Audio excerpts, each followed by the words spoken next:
سورۃ الاعراف آیت نمبر 8 سے سیکھنے کی باتیں۔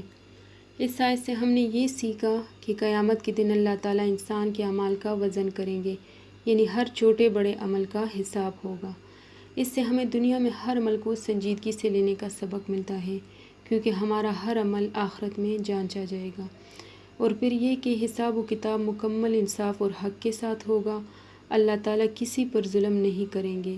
یہ ہمیں یقین دلاتا ہے کہ قیامت کے دن ہر شخص کو اس کے اعمال کے مطابق بدلہ ملے گا۔ اور پھر یہ کہ جن لوگوں کے نیک اعمال کا پلڑا باری ہوگا وہی کامیاب ہوں گے۔ اس کا مطلب یہ ہے کہ آخرت کی فلاح اور کامیابی کا دار و مدار ہمارے نیک اعمال پر ہے۔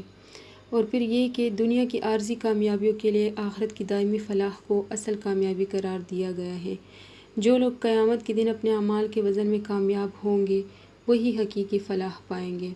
اور یہ آیت ہمیں نیک اعمال کی ترغیب دیتی ہے اور قیامت کے دن کی تیاری کی اہمیت پر بھی زور دیتی ہے۔ اور سب سے اہم سبق کہ قیامت کے دن اپنے نیکیوں کے پلڑے باری کرنے کے لیے اس دنیا میں خالص اعمال کرنے کی ضرورت ہے ہمیں۔ جب تک ہم زندہ ہیں اس پلڑے میں تبدیلی کر سکتے ہیں۔